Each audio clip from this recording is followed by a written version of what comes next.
Every name carries a story of where we come from, what we faced, and what we are meant to become. But what if the name you are given is too heavy for you to carry? What if it speaks of a past you never knew? A past that was too painful to remember, yet too important to forget. This is the story of Ụyanne, a woman whose name almost erased the very essence of who she was, until she uncovered the truth and it changed her life forever. Ụyanne grew up hating her name. To her, it was more of a curse than a blessing. While other children had simple, sweet names like Nne, Ada, or Chinonso, hers carried the weight of tragedy. Ụyanne, it meant the pain of motherhood. How could any parent name their child such a thing? Her name was a constant reminder of the pain her mother endured, a pain Ụyanne never fully understood. All she knew was that it made her different, isolated as well. She didn't want to be the pain of motherhood. She wanted to be like everyone else. She wanted to be Stephanie. After all, every mother bore pain before they gave birth to their own children. Why must it be her who carries the burden of the pains of motherhood? While in campus, Ụyanne met people who she made friends with. She had friends like Sarah, Olivia, and Emma, names that sounded fresh, modern, and most of all appealing. Names that didn't carry any burden. Ụyanne walked into a church one Sunday, sitting quietly at the back as Pastor Israel David delivered a powerful sermon. Pastor Israel goes like this, loud with emotion. Sometimes the weight of our past can keep us from reaching our destiny, he said. But if we choose to embrace it, we'll find our strength. Don't let your past break you. Let it build you up. Your name, your story is part of your legacy. So went the sermon of Pastor Israel David. The words hit Ụyanne very deep in her heart. As the service ended, she made up her mind she would change her name. Stephanie will be her new identity, a new beginning, one free of painful past she never knew about. Ụyanne went home the following weekend to discuss with Ugabe, a woman she has all her life known as her mother.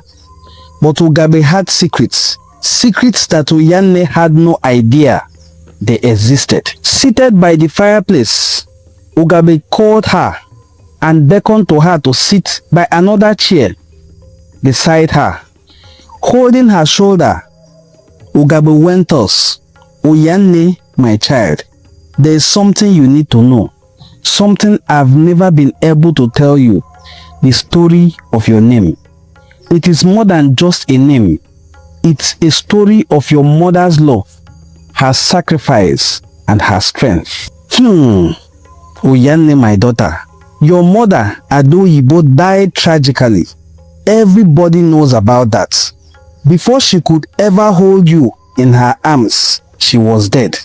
She was carrying you, 9 months pregnant, and that fateful morning, she went to fetch firewood. It was supposed to be a simple task, a quick trip to fetch firewood. But as Adoyibo walked under the trees, fate had other plans. A giant bulb of okwa, breadfruit, fell from a great height, striking her head, breaking her neck. The impact was instant. She died on the spot. It was by another stroke of fate that Amulo and Dike, her husband, Adoyibo's relatives, were walking through the forest, finding her lifeless on the ground. They screamed in shock, but there was something no one expected. Adoyibo wasn't alone. Her child was still alive.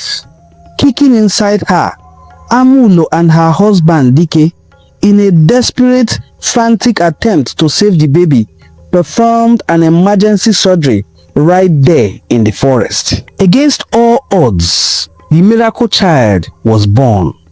A girl, healthy and strong, But the pain of her mother's death, the tragedy of her birth, became a part of her story. Your name, Ụyanne, was given to you in honor of your mother's suffering, the pain of motherhood. It reflects the tragic beauty of your birth and the sacrifice your mother made for you to live. It was indeed an ultimate sacrifice. Ụyanne sat in stunned silence, the weight of the truth crashing down on her. Her name wasn't just a label, it was a legacy of her mother's sacrifice, her pain, and her love. She had almost discarded it, almost erased the very essence of who she was. But now she understood. From then onwards, Ụyanne could no longer see her name as a burden. She saw it for what it truly was, a gift. A name that told the story of a woman who never gave up, even in the face of death. A name that connected her to her mother's love, even though she never got to meet her. Sometimes we run from the past, hoping it will let us go. But our past shapes us, molds us, and makes us who we are meant to be. Ụyanne had almost forgotten that.